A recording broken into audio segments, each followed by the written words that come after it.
I'm so excited to welcome you to Season 3 of Career Resilience. My name is Jan Daniluk. I'm a Senior Human Resources Consultant at Ford Keast, a progressive accounting firm in London, Ontario, Canada. Each week, I get to talk with people about their career path and their career journey, and maybe we can all learn from each other how to be a little bit more resilient in the challenging world of work. Please check out my website, career-resilience.com, where you'll find Season 1 and Season 2, and now Season 3. Welcome. Love what you do and do what you love. The best career advice I've received, follow the fun. Those opportunities will just organically present themselves. Establish those connections and maintain those connections. Acceptance just means accepting what is. I don't think we should just put ourselves in a box. At the end of the day, it was always me that I said, I'm not doing good enough right now. I want it to always be, movie night on Friday night. My guest today is Claire Revell. Did I pronounce that correctly? You did. Okay, great. And Claire has worked in the tech space since 2003 and has risen to become Director and CEO, Chief Executive Officer of Intellek, which is an e-learning platform and program. We'll get into a little bit of what that is later on. So I think that's where I'm going to stop doing the introduction because we have lots to talk about and the story will unfold as we go. So Claire, welcome to Career Resilience. Thank you, Jan, for having me. It's a delight to have you. And you and I are both aware we worked hard to get together and do this. So it's even more delightful to have you. When there's a will, there's a way. So there's three things that I really want to chat with you about today. And that includes your career journey. Mm-hmm. And I also want to talk about your advocacy with women in tech or STEM, overall STEM standing for science, technology, engineering, and mathematics. And I also would like to get into some of your philanthropy through your Open Door initiative, because I think that just rounds everything out so nicely. So, but to get us started, I would like to hear a non-work interesting fact about you. Oh, interesting fact about me. I'm not that exciting. I was asked this. We put some social posts out for the team so everyone kind of get to know the team. And mine was that I'm terrified of cows. I live in the countryside, a beautiful area in Devon in the UK, and we're surrounded with fields with cows in. And I was chased by one as a child. And since then, I've just been terrified. I can go near horses, that's fine. But cows, there's something about them. They actually terrify me. Well, if you were chased by one as a child, I don't think I've seen a cow speed up. The bullocks can run quite quickly, so I learned. Wow, that would be scary. And that would stay with you. Yeah. So there you go. There's a random fact. Well, that's a very interesting random fact. I have a thing about bats myself. I'm not. Oh, really? Yeah, I'm not fond of bats swooping around. Not that I was ever chased by bats. And you can't do anything about them. They're protected. So if you have them in your loft in your house, then you're stuck with them. I don't know. That just brings me to the point that you are located in the UK and I'm located in Canada, and I don't know if bats are protected here. I've never really looked into really? that. Wow, it's interesting. Yeah, they definitely are here. Okay. Let us switch back to work and leave cows and bats behind. So for context, can you describe a bit about what Intellek does for its business? Yeah, absolutely. Intellek is a founding member of the Learning Technology. The business has actually been going for 32 years now, 33 years, and it's been a longer journey. And today we are still an e-learning company. We develop e-learning courses for businesses. A lot of it's off-the-shelf content. Predominantly, we work with law firms. Our heritage has been in the legal industry, but we do work with other sectors as well. So we have a range of e-learning courses. We also provide a learning management system. So basically a learning platform that allows businesses to host all of their content, whether it's our content, other vendor content they create, everything in one hub for all of their employees. They can schedule training, assign mandatory learning paths, syllabuses of learning. So all about being able to deliver and create content. And then we also have a couple of other tools that are definitely starting to disrupt the industry. We developed ours sort of 7 years ago, but now we're really starting to see businesses leverage and kind of adopt that learning in the flow of work. So imagine, for example, you're using Zoom as we are today, and a new business is rolling this out across their company, then everybody needs to be trained on it. So we can provide them with the content for that. The difference for us is, rather than looking at video content where, you know, as a learner, you're sat at your desk, you need to create a new Zoom meeting, or you need to make some changes to your settings. You don't want to have to go and watch a video. You don't want to be taken away from your workplace, your workflow, your desk, or go to a classroom training session. So what we do is we train the learner in the live environment. So it would actually come up with an instruction on screen, and then it would show you with balloon tips how to complete the task in the live environment. So a different approach to the traditional e-learning that some businesses are used to, but it's definitely seeing sort of yielding those results for lots of our clients. So yeah, that's what we focus on. And are your clients, Claire, beyond the UK? Yes, so actually a lot of our clients are in the States. We also work with firms across Canada, Europe, UK, and also South Africa as well. Okay, so how many employees does Intellek have? We're 20 now. We just added a new person to our team just 2 weeks ago. And again, the team is spread across the UK. We're fully remote. I actually closed the offices during the pandemic. Everybody voted that they were happy to stay working remotely. We do meet up when we can. We in the UK, for those that are local to me, we meet up once a month, which is great. But I've got a new team member in Canada. She joined last October, and obviously how we originally met. I have some team in spread out across America. I have a developer over in Spain, and then in the UK as well. So global time zones are fun. Yes, getting everyone together. So I could ask you all sorts of questions about that, because that's a small team to accomplish so much. But I'd like to move back to talking about you specifically. So how did you arrive at the director and CEO level? Because, you know, only a few people reach that level in companies. So what is it intrinsically about you that you went for that and achieved that? It's a long story. But I started with the business actually when I was 19. I didn't want to go to university. I didn't really know what I wanted to do. I loved working with tech. I enjoyed business studies at school, despite my teachers telling me that neither of those subjects were for me and I shouldn't pursue those, but I did. And I just was working in an admin job just in a local business here in the UK. I was there for about a year, and then I overheard some of my teammates talking about a website that needed developing in-house, and I thought, that sounds quite fun, I could do that. So I bought a book and I taught myself how to program, how to develop, and I loved it. So a few months later, I found that there was a position going for Tutor Pro. So Intellek is what we are now, but we were Tutor Pro when I joined nearly 20 years ago. I'm showing my age now. And so I started there, and I loved the business. We were only a small team back then, smaller than we are now. And I worked my way up through the ranks. And in 2010, I actually lived in South Africa for a number of months.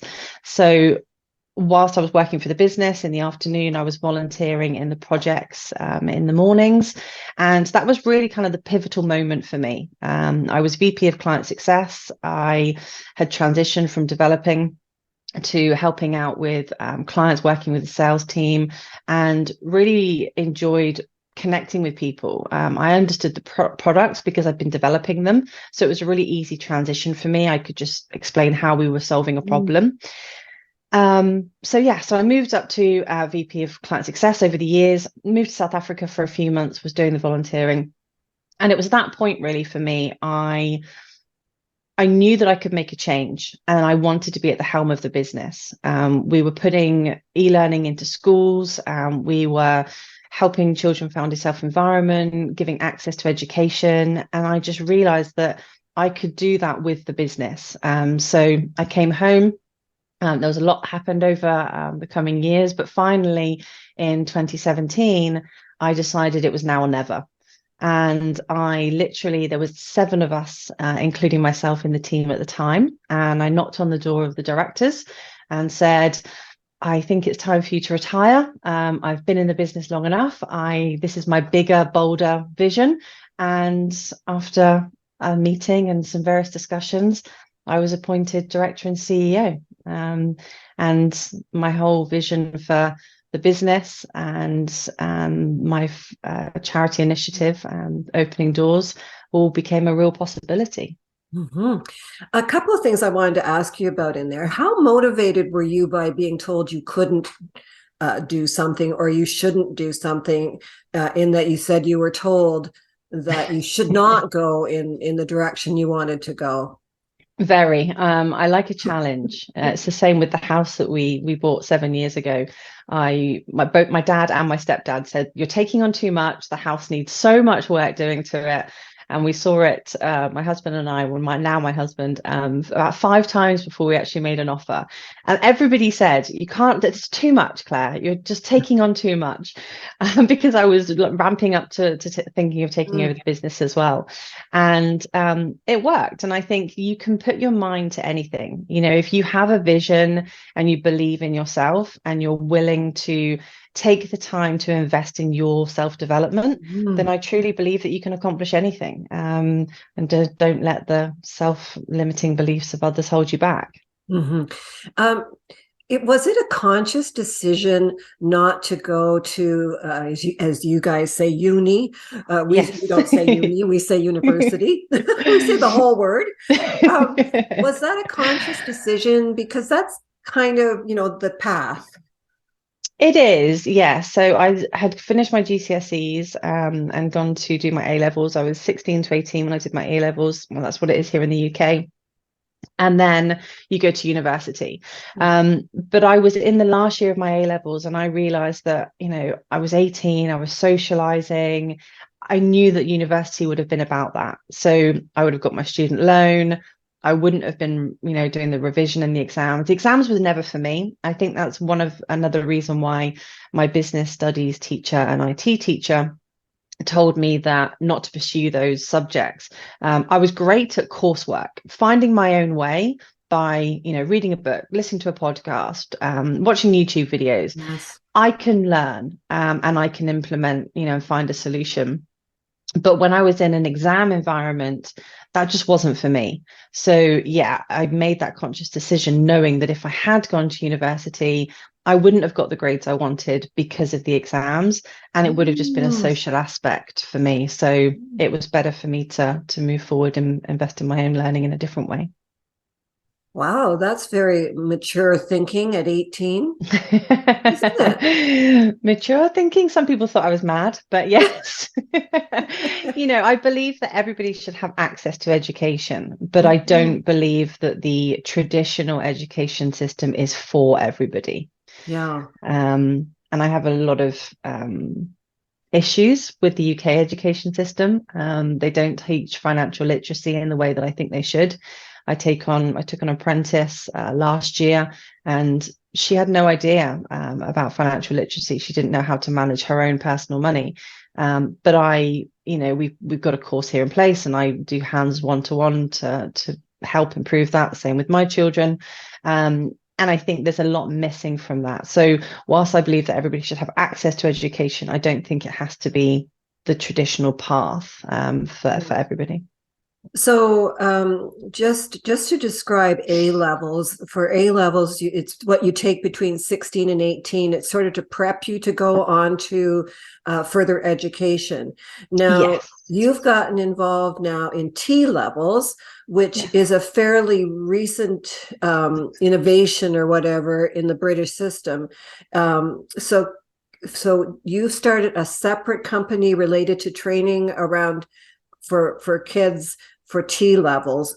Are T levels more technically inclined, or? So when you leave school in the UK at 16, you have to stay in education now until you're 18. That never used to be the law when I was at school, but it is now. So A levels are optional. I could have left at 16. Okay. So you can do an A level, which is 2 years at school. You stay in school and you choose your subjects and you do those exams. You could go off to college and do what's called a BTEC exam, or you could do an apprenticeship, which is where you go out to work and you do 80% in a work placement for 2 or 3 years, depending on the course that you've chosen, and you spend 20% in college. So my son is actually, my eldest stepson is doing a carpentry apprenticeship, and he does a week of college a month, and the rest of the time he's on site. Yeah. Now the UK government is phasing out the BTEC and they're bringing in the T level. So yeah, the new business I've set up, like co-founded Sidus Academy, supports that for colleges, the students and the employers, the triage that are involved in that new initiative. And what that is basically the flip side of an apprenticeship. You spend 20% work placement and 80% in college. Yeah. Okay. So for those children, or for those students that aren't quite ready to stay or aren't ready to go to the work full 80% of the time, but also don't want to stay in school for all of that time either. Yeah, that's very interesting. interesting. A bit of dip your toe in the water, if you like. Yeah. So are you entrepreneurial? Yeah, I think there's, a lot of people say they're entrepreneurs and starting lots of different businesses. I think, we all have it in us. If you want to solve a problem, if you can fix something, then, find a solution, then yeah, sure. So let's talk about women in tech. And that's very important to you. So how do you action that? I advocate for a lot of initiatives. So I go into schools and talk. I think there needs to be more role models. A number of the colleges locally will have men come in and talk about tech work placements. And I think, that's the challenge, because young girls want to see a woman come in and talk about, opportunities. There's still a lot at the high schools that they don't really influence or encourage young girls to pursue those careers. And I think being able to go in and actually having discussions one-to-one or doing a talk, can have an impact. And then, just networking and sharing experiences and, just kind of exposure, really, things like this. It's just spreading the word, isn't it? And, giving young girls the opportunity to look at role models and know what opportunities are available to them. Yeah, that's so important, isn't it? Yeah, absolutely. My sister actually has, she home eds her kids, and we're at the moment involved in sponsoring the workshops that they're doing for children age 8 to 15. And I'm going in to do a talk and some seminar or some workshops with them around tech. So, I think it's just about getting involved and sharing what possibilities are out there. As I say, when my apprentice joined last year, she had no idea that she wanted to work for a tech company. She just didn't know what roles there were available within a business. I think when you say tech, people think, oh, you have to code. That's where I started, but that's not the only job role that's possible in a tech company. So, it's just about awareness and educating people, children, but also parents. My parents never knew what was possible for me. I would never have been encouraged by my parents to pursue that. They weren't educated on that. They didn't know what was possible. So yeah, just as much as I can do to spread the word in various different channels, and just keep talking about it. How many hours do you work in a week, Claire? A lot. I used to do about 80 to 90 hours a week. I am down to about 50 to 60. Now team's growing. I've learned to delegate. And yeah, I don't know. My mum will nag me. She will say, you work too many hours. That's, her philosophy. But it's like me saying, I mean, what's your favorite hobby? What do you do in your spare time? Are you asking me that question? Yeah. Yeah. Oh, What do you do?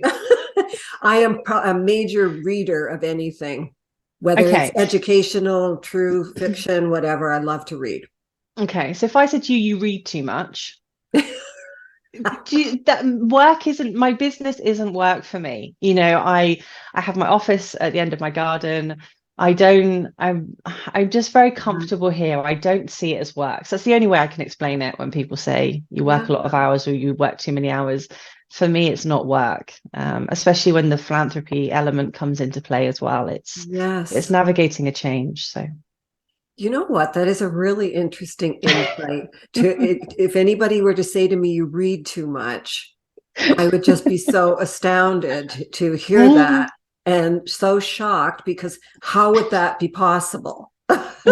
So yeah, when you're that integrated with what you do and your belief in what you do, I can see what you mean. Yeah, it's you. It's an intrinsic part of you. Who I am. Yeah. So when we talk about career resilience, one of the things that you say about yourself is that you have grit. So can you tell me a little bit about what you mean by grit? I think it's like grit and determination, isn't it? It's that, not letting the others have an impact on, their self-limiting beliefs impact you. It's the belief in yourself. It's the fight, the passion, all of that just keeps you going. I was asked this morning one word to describe myself, and it would be determination. I am a determined person, and I think that all plays into it. Grit, determination, whatever word you want to use. Yes. It's just having that momentum and motivation to move forward and to keep going. Yeah. How have you had to be resilient in your career? It's a very male dominating industry. And I think, it could be easy to give up. And you need to find ways that you can bounce back, and to not let, again, others impact you. And I think, having a vision and just focusing on that keeps you resilient in being able to achieve what you want to do. Have you actually had people say to you, you're a woman, what are you doing in tech? Oh, I could tell you so many stories. I've heard it all in the last, like I say, 20 years. This August, I've been in business, and I've heard it all. Even recently, you're technical, aren't you, for a woman? And people put that on the end of it. Can we speak to when I transitioned from developing to, initially I was just working with sales and renewals. I would go and visit potential clients, and I would have men in the room, and I was often the only woman. And it was, well, can we get your technical guys on the phone? And I would just smile and say, you can ask me, I'll probably know the answer. And it was just having that confidence to do it. And it used to make me cross, and I used to get frustrated, and now I just smile and think, that's your belief, and that's just the world we still live in, unfortunately. But yeah, I've heard it all. It's not just the female, it's how blonde is perceived. I went to London for a conference a few years ago, and I took a friend of mine, and she was dark haired, and she knew nothing, but she was nothing to do with tech. She's an opera singer. She's amazing. And she came with me. It was great fun for a few days, and she helped me out on the booth. And she was, stood there and holding leaflets and stuff, and it was great. And every time someone came towards us, whether I was busy or not, and even if I wasn't busy, we'd both just be stood there. Every male would walk towards her first, and we just became a joke, because it was, she would make herself look busy, and I was stood there available, and they'd still go to her. And it just became this, you just can't let things bother you. But yeah, I mean, it's still a very male dominating sector. And I've heard a lot of worse stories from some of my team that they've shared over the years, how they've been approached and situations they've had to be in. So yeah, it's a shame. But there's also a lot of incredible men out there advocating for women. Yeah. So it's not all men, thank goodness. Mm-hmm. I think listening to you, what comes to mind for me is the importance of having some kind of sense of humor about it, because it's just so inappropriate. And I don't know, I thought that we had come a lot further than what you're describing. And I understand what you're saying. There are so many supportive men and so many supportive organizations and all the rest of it. But these things that pull us back into a different world are kind of shocking to me in 2023. It is. I mean, the needle is moving. It's just moving very slowly. But I think there's a lot more available to us now, to a lot more social media channels. A lot more people are talking about it. It's awareness, it's educating men on and other women on how they go about things in business. Diversity in the workplace is a huge topic at the moment that everybody's talking about, and it's amazing, and that needle is moving, but it's moving slowly. Yes, and I think we could have an entire conversation, Claire, We around could. the double-edged sword of social media. Yeah, absolutely. You love to hate it. Yeah.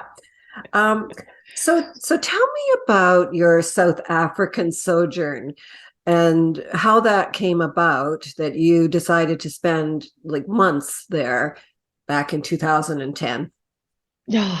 We probably need another hour just for this. I could talk about it all day long. I have so many stories. It's just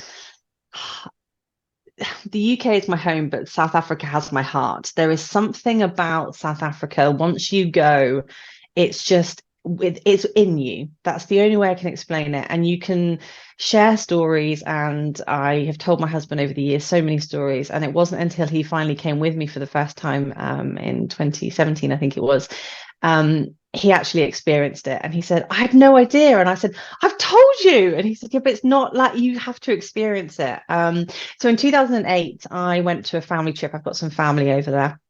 And we went for a big 80th birthday party of my great aunt. And we went to Cape Town initially, and then we went to Durban to see some other family. And she's not my auntie, but I call her my Auntie Sarah. She has a business, and she has a charity on the side, which is kind of where I got the original idea about having Intellek and opening doors. And she took us out to various different projects and schools, and we were only there for 3 weeks, but it was the best 3 weeks, ever at that point for me. And I just fell in love with it. I loved being out in the projects, in the townships. I loved meeting everybody. It was an incredible community. I stayed in touch with everybody, and then I went back again for 2 weeks on my own in 2009. And then I wanted to go for a longer term. So I thought, okay, how can I go for 3 or 4 months and not need a sabbatical or take some lengthy time off of work? So I found a business partner over there that was looking to sell e-learning in Durban. So I approached the director of the business at the time and said, look, I've found a potential partner for the business, a reseller in South Africa, and I also want to go and put some e-learning into schools free of charge. And he said, absolutely, go. And I said, I'll work whilst I'm there, but I'll do 6 o'clock in the morning till 2 volunteering, and then I'll do 2 till 10 in the business. And he said, yeah, absolutely. So, I'm always grateful for him for supporting that. And then I was there, for 4 months nearly. And that's just, it's incredible. I love it. Absolutely love it. So I met some amazing people. So tell me about Open Doors. What's that? Yeah, so when I went, and actually when you talk about resilience, I think a lot of it comes from probably the children you meet over there. Friends and family will say to me, don't you get so upset going? And I said, I always share that when you go, these children live in, excruciating environments, and they go through so many terrible things, and they're all smiling. They all have a smile on their face. And I think that if they're resilient enough to be able to be happy and try and succeed and excel and have opportunities available to them, then we come home to this. It's there's just no comparison. So when I went in 2010, I was, as I say, volunteering in the projects. And when I was out one day, we were providing food parcels to one of the areas. And there were 3 boys I came across. Lyndon, he was 13 at the time, and Tobacco, he was 4. And they had the little cousin as well. And when I went in, the mum has sadly, she was in the shack. She'd passed away and her body was still there, and the children were just stood. There was nobody around to help.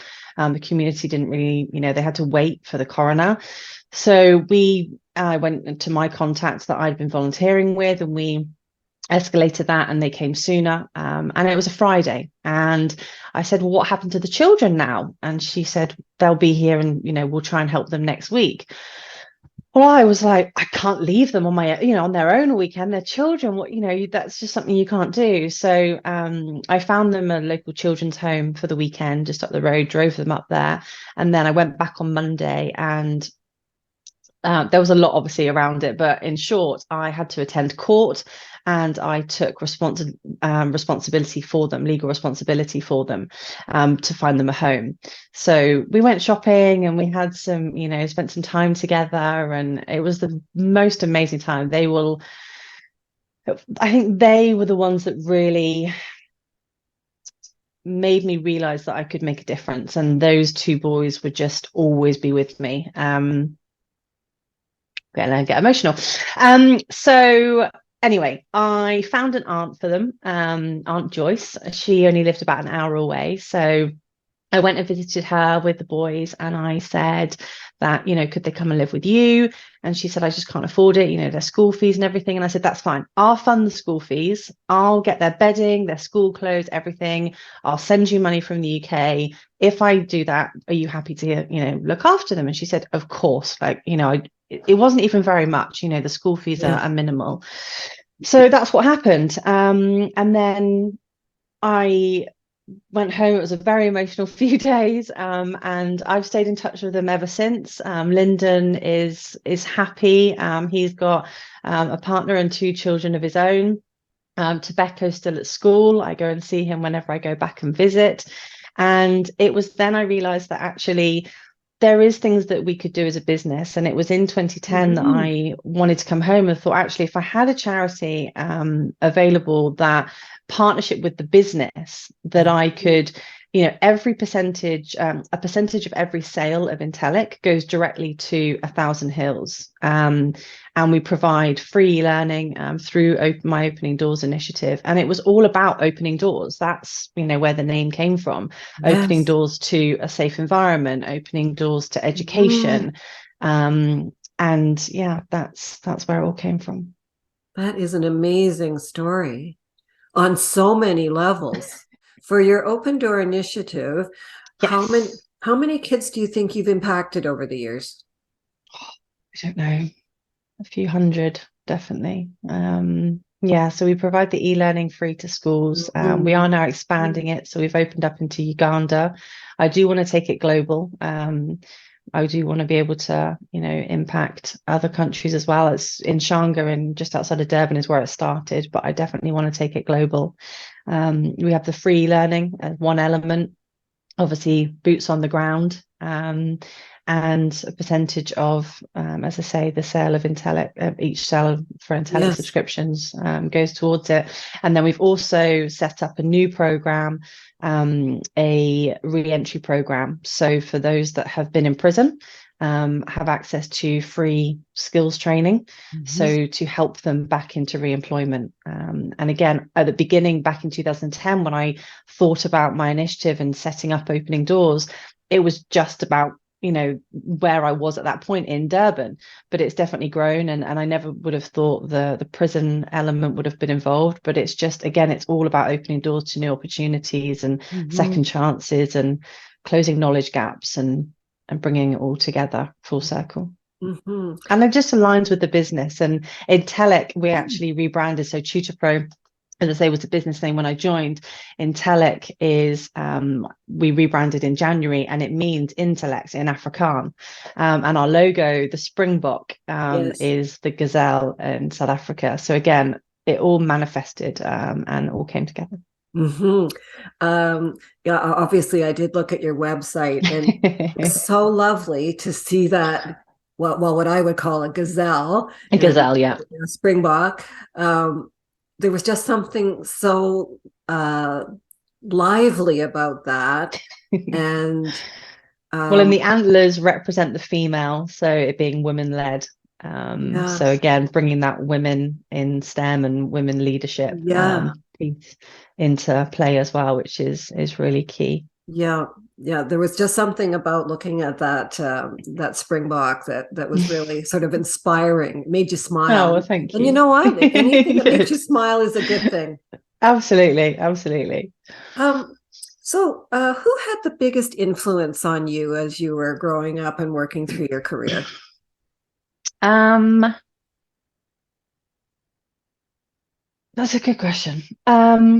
I think everybody impacts you. I don't think there's been one person that's had the biggest impact.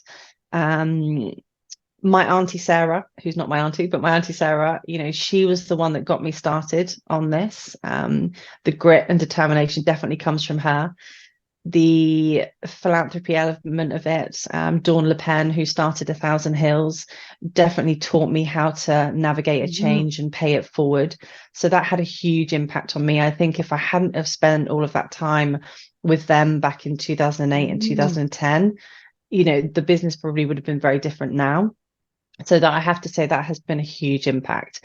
So yeah, I think, but everybody impacts you, whether it's a positive impact or whether you meet somebody that you think, actually, I don't want to be like that, or I want to do something differently to how they're doing it. So, but yes, I think that for Sarah and Dawn, for the way that my business and philanthropy side has come together, I definitely have to pay that thanks to them. So I wanted to get into my 3 questions that I have for you. So the first is, what has been the best career advice you have received? Say yes and figure it out later. Say yes. Yeah. And figure it out later. So say yes to what? Say yes to everything, even if you don't know, even if you think you can't do it, or you think, oh, I would have said yes, but I can't do that because I haven't learned this, or I can't do that yet because I don't know how to overcome that problem, or there's always a but. Say yes because you don't know where the opportunity is going to take you. And once you've said yes, figure out how to do it. We're all winging it in life. So figure it out. Say yes. I love that. I absolutely love that. Just say yes. Okay. Secondly, is there a book that you read that inspired you, or a podcast that you listened to that influences you, or just interests you, or even something that you streamed on a streaming service?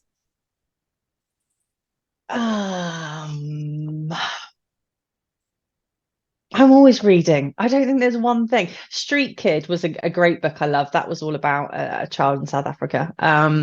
That I loved, that kind of the philanthropy side of it. No, I mean, I'm learning all the time. I just have such a thirst for knowledge. Fictional TV program, Olivia Pope. Have you watched Scandal? Yes. Yeah, I love her. She can solve any problem. See, she says yes and figures it out later. True. Yes. I love her.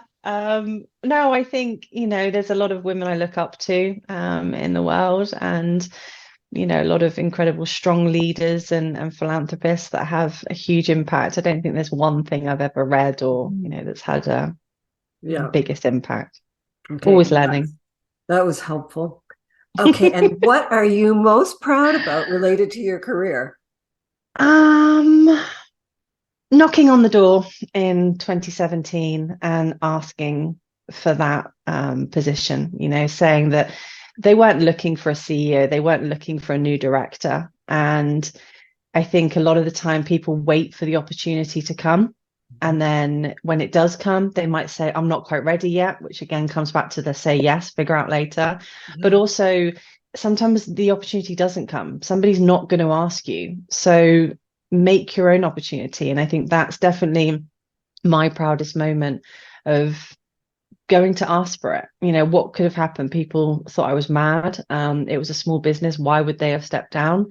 But until you pitch your idea and pitch your vision, you don't know. And there aren't enough women having a seat at the table. And if you don't put your name forward, you may not get that place. Don't wait for someone to ask you. So, I think in your career, I'm part of this new chief networking group, and it's incredible. And it's all about women stepping up and supporting other women, and and it's such an amazing, powerful network with women across the UK and the US. And it's it's knocking on the door and asking for what you want. So I've done that, and it's definitely one of my proudest moments. I can certainly see why that would be. That is an amazing and gutsy thing to do. I really agree that there's something to do with pitching. It's okay to pitch. Yeah. and what's the worst that can happen? Someone can say no. What's the worst that can happen? Yeah, but not only that, it also separates you from many people who wait. And absolutely. if you can see something that's worth pitching, then why not? And as you said, what's the worst that can happen? No. Yeah. Well, that's okay. That's okay. No doesn't mean now. It just means not yet. It probably just means not yet. It means that person has to acclimatize to the thought. Exactly. Yeah. Absolutely. Excellent. So I think it's just about giving, women that empowerment. I do a lot with advocating for women in business and just trying to, make opportunities happen. And I think if we all, put ourselves forward a bit more, then maybe more would be available. More opportunities would come to the surface. Yeah. Those are my questions for you, Claire. Is there anything that you wanted to add before we end? No, it's been a great chat. Thank you. I think, I could talk about South Africa, as I say, for hours on end, and maybe we'll have the social media conversation one day, the pros and cons. Yes, that's the truth. But no, it's been amazing. So thank you. Thank you. So to our viewers and listeners, thanks so much for joining Claire and me today. What a great conversation. And some of the nuggets are so worth listening to and taking in and thinking about. I love that about, you read too much. It would not occur to me to think about that. That is a great way to feel about what you've chosen to do for a living. And I just find that so inspiring. So thank you for joining us this week. And please, if you watch us on YouTube. If you listen, wherever you get your podcasts, that's where you'll find us. And until we meet again, thanks so much.